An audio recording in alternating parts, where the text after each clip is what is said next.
Hello बच्चों, जैसा कि आपने टाइटल में देख ही लिया है कि आज हम क्या करने वाले हैं।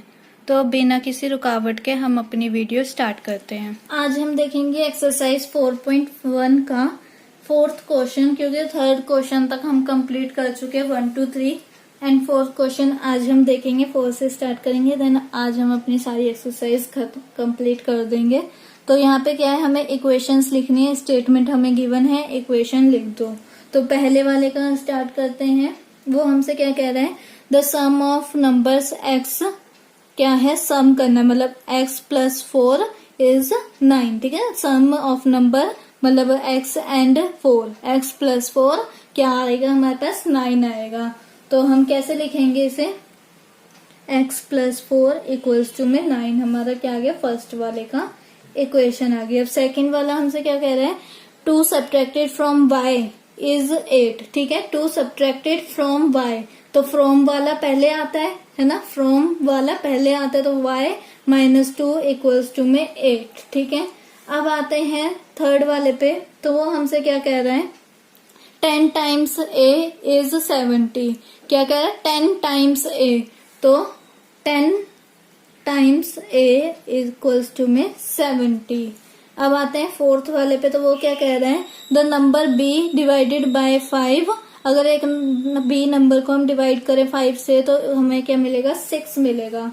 तो जो b है उसे डिवाइड कर दो 5 से, तो 6 आ जाएगा हमारे पास। अब फिफ्थ वाला देखते हैं। तो वो क्या कह रहा है हमसे, 3/4 ऑफ t इज 15। तो 3/4 ऑफ हमारा क्या होता है, मल्टीप्लाई को डिनोट करता है, वो हमारा क्या है, 15 है।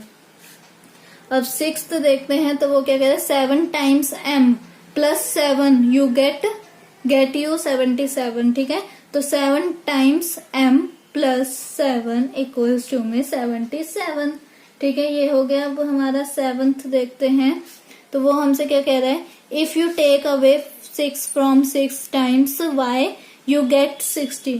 ये क्या कह रहा है हमसे कि अगर हम क्या करते हैं, सॉरी ये सेवंथ नहीं, सेवंथ वाला उससे ऊपर है, 1/4 of a number x minus 4 is gives us 4। ठीक है, 1/4 ऑफ अ नंबर, तो 1/4 मीन्स 1/4 x से मल्टीप्लाई करेंगे, ऑफ अ नंबर x लिखा है, देन माइनस 4 करेंगे तो हमें क्या मिलेगा, 4 मिलेगा। अब आते हैं 8th पे। तो यही हमसे कह रहा है कि if you take away 6 from 6 times y, 6 from 6 times, from कहाँ पर लगा है, 6 टाइम्स y में, तो 6 टाइम्स y माइनस 6 फ्रॉम का मतलब यही होता है। एंड हमें क्या बोला, इक्वल्स टू में 60, हमें क्या मिलेगा, 60 मिलेगा।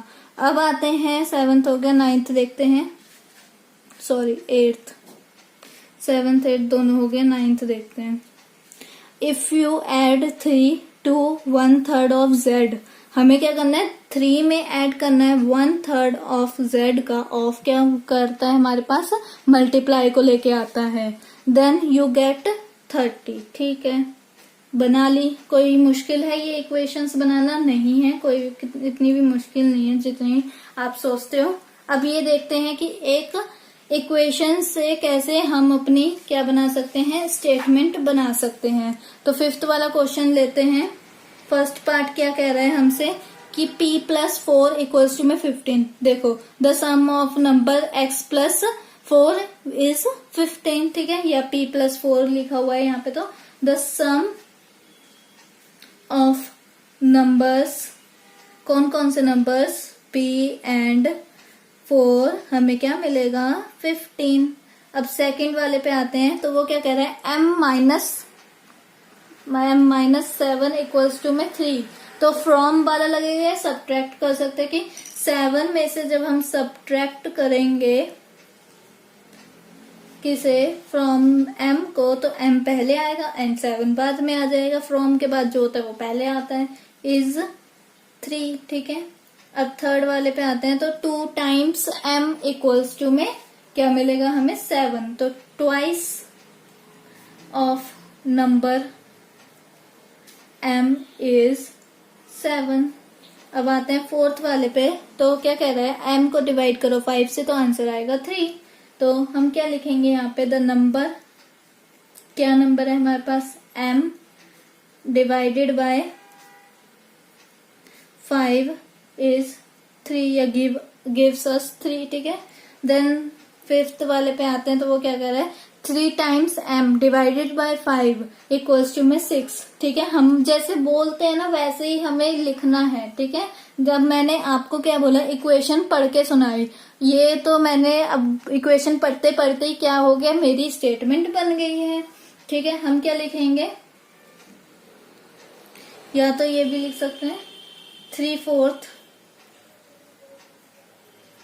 Of m is 6।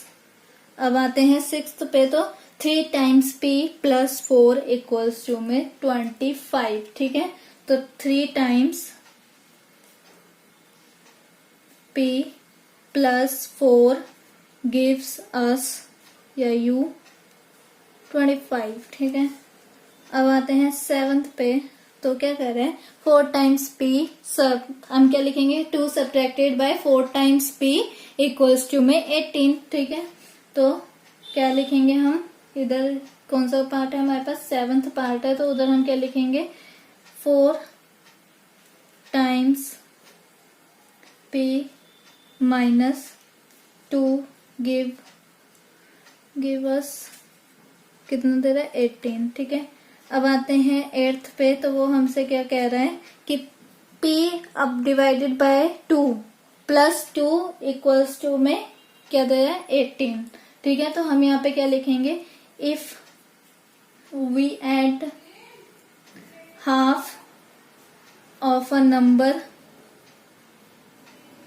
p to 2, ठीक है, 2 वो अलग है, देख सकते हो आप, यू गेट या वी गेट 8, ठीक है।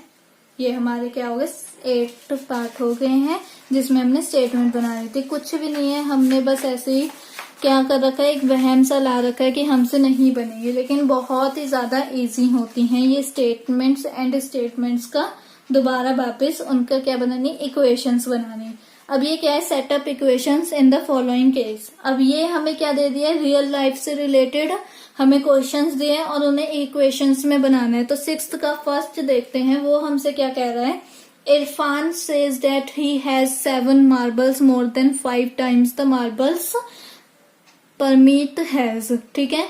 जो इरफान के पास 7 मार्बल्स हैं, मतलब Irfan says that he has 7 marbles, उसके पास 7 मार्बल्स हैं मोर देन 5 टाइम्स द मार्बल्स, जो मतलब कि परमीत के पास है उससे ज्यादा है। Irfan has 37 marbles, take m to the number of Parmeet marbles. तो हमें परमीत जो है उसके मार्बल्स को हमें m लेना है। इन्होंने साफ खुद ही कहा है कि इसे m लो, x लो या y लो, वट जो हमें ये कहे वो हमने लेना है। तो यहाँ पे क्या लिखेंगे, फ्रॉम द क्वेश्चन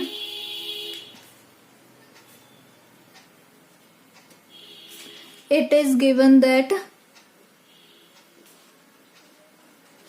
क्या गिवन है हमें कि नंबर ऑफ, हमें ये तो बोला है कि number of Parmeet marbles equals to में m। देन जो हमारे इरफान के पास मार्बल्स हैं वो कितने हैं, Irfan has 7 marbles more than 5 times किससे, the marbles of the marbles Irfan has, ठीक है, इरफान हैविंग, इरफान के पास इतने हैं, ठीक है। अब हम क्या करते हैं, यहाँ पर इक्वेशन बनाते हैं कि 5 टाइम्स क्या है, उसके पास m है, ठीक है। 5 टाइम्स बोला था तो 5 टाइम्स m है, प्लस 7 कर दोगे तो हमारे पास क्या आ जाएगा, 37 मार्बल्स आ जाएंगे, ठीक है। ये हमारी क्या बन गई है, एक इक्वेशन बन गई है और हमें इसमें कुछ और नहीं बनाना था। अब आते हैं सेकंड वाले पे, तो वो क्या कह रही है, मतलब क्वेश्चन क्या कह रहा है, लक्ष्मी's father is 49 years old. He is 4 years older than their, then 3 times Lakshmi's age. Take Lakshmi's age to be y. हमें क्या लेना है, लक्ष्मी की एज को y लेना है, तो ले लेते हैं from the given question. So from the question क्या given है उसमें हमें, it is given that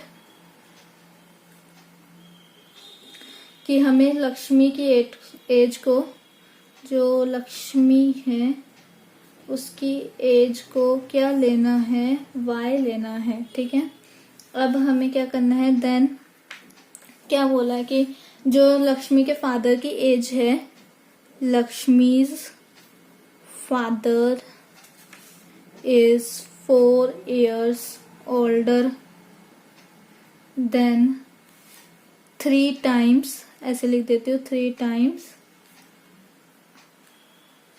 times of other her age. ठीक है, 3 times ऑफ हर एज। अब क्या लिखेंगे यहाँ पे कि 3 times किसकी एज के है, हर मतलब लक्ष्मी की एज के। तो y हमने लिया था लक्ष्मी की एज को, n +4 करोगे तो क्या आएगा, 4 times ओल्डर है ना, तो +4 करेंगे तो हमारी वो क्या आएगा, इक्वल्स टू में 49 आ जाएगा। अब आते हैं थर्ड वाले पार्ट पे, तो वो हमसे क्या कह रहा है, The teacher tells the class that the highest marks obtained by a student in her class is twice the lowest marks plus 7. The highest score is 87. क्या बोला है, इन्होंने इनडायरेक्टली बता दिया कि सबसे लोएस्ट किसके आए हैं। क्या बोला है कि 87 तो सबसे हाईएस्ट आए हैं, और हाईएस्ट मतलब कि हाईएस्ट मार्क्स जिसके आए हैं ना उसके क्या है, ट्वाइस है लोएस्ट के। मतलब लेट्स से इन्होंने क्या बोला, लोएस्ट को L लो, तो 2L है और उसमें हम 7 प्लस कर दें तो क्या आ जाएगा हमारे पास, 87 आ जाएगा। तो हम क्या करते हैं, यहाँ पर लिखते हैं from the question it is given that, क्या गिवन है क्वेश्चन में हमें कि हमें लेट क्या करना है, let the lowest score to be L। ठीक है, अब L तो ले लिया, देन हमें क्या बोला था कि हमें ट्वाइस मतलब कि ट्वाइस L है और +7 कर दोगे तो 87 किसकी एज आ जाए, वो सॉरी एज के मार्क्स आ जाएंगे हाईएस्ट वालों के। ठीक है, अब आगे आते हैं, ये तो हमारे 3 तक हो गया। 4th पार्ट देखते हैं, ये लास्ट पार्ट है इस एक्सरसाइज का भी और इस क्वेश्चन का भी। Is an isosceles triangle, isosceles triangle वो होते हैं जिनकी 2 साइड इक्वल होती है और थर्ड साइड अनइक्वल होती है, मतलब 2 साइड से। ठीक है, 2 साइड इक्वल एंड जो थर्ड वाली साइड होती है वो कोई और होती है। The vertex angle is twice either base angle. तो हमें क्या बताना है कि let the base angle be, हमें बेस को b मानना है इन डिग्री में। Remember that the sum of angle of a triangle is 180 degree. क्या बोला कि आइसोसेलेस ट्रायंगल लो, देन उसके बाद उसका बेस आप क्या मान लो, b डिग्री मान लो, और फिर हमें ये नहीं भूलना है कि ट्रायंगल का सम क्या आता है, 180 डिग्री आता है। तो हम यहाँ पे क्या लिखेंगे कि हमें क्वेश्चन से क्या नई बात पता चली है, from the question it is given that we know that the sum of angles of a triangle is 180 degree। ठीक है, let base angle be degree. ठीक है, देन वर्टेक्स क्या होते हैं, हमें पता है कि जो 2 लाइनों को ज्वाइन करते हैं एक पॉइंट, वो हमारे वर्टेक्स होते हैं। तो हमने क्या करना है, यहाँ पर देखो मैंने ये ट्रायंगल भी बना दिया। वर्टेक्स मेरे ये होते हैं कि जो 2 लाइनों को ज्वाइन करते हैं वहां पर एक पॉइंट बना लेते हैं, तो वो मेरे वर्टेक्स होते हैं। और बेस में मेरे कितने एंगल्स बन रहे हैं, 2 एंगल्स बन रहे हैं, 2 वर्टेक्स बन रहे हैं। तो हम यहाँ पे क्या लिखेंगे, वर्टेक्स एंगल इक्वल्स टू में 2 मल्टीप्लाई बाय क्या होएगा, बेस एंगल। ठीक है, कितना हो जाएगा फिर 2b, क्योंकि हमने यहाँ पे क्या माना था, 2b डिग्री माना था। अब यहाँ पे क्या आएगा कि तीनों एंगल्स का सम 180 डिग्री होता है। ये इनडायरेक्टली हमें क्या बता रहा है कि अगर हम एंगल्स को प्लस करेंगे, b एक एंगल है, देन b एक एंगल है, दो लाइंस तो आइसोसेलेस का मीन्स तो यही होता है कि ये दो लाइनें एक दूसरे के इक्वल हैं। तो हम क्या कहेंगे कि ये जो दो लाइनें इक्वल हैं तो इन दोनों के एंगल्स भी एक दूसरे के इक्वल होंगे। तो हम यहाँ पे क्या लिखेंगे, b plus 2b equals to में 180 डिग्री है। अगर हमें इसे पूरा मतलब प्लस करके दिखाने तो 2b plus b equals to में 3b and 3b plus b equals to में 4b मेरा किसके इक्वल है, 180 डिग्री के इक्वल है। ठीक है, ये हमारी सारा पूरी एक्सरसाइज कंप्लीट हो गई। देन मिलते हैं हम अपनी नेक्स्ट वीडियो में, जिसमें हम इसके आगे वाले पार्ट को कंटिन्यू करेंगे, मतलब कि इंट्रो देखेंगे दूसरी एक्सरसाइज का। अगर आपको मेरी वीडियो अच्छी लगी और आप चाहते हो कि ऐसी वीडियोस और आती रहें तो इसे लाइक कीजिए, शेयर कीजिए एंड सब्सक्राइब करिए। Thank you.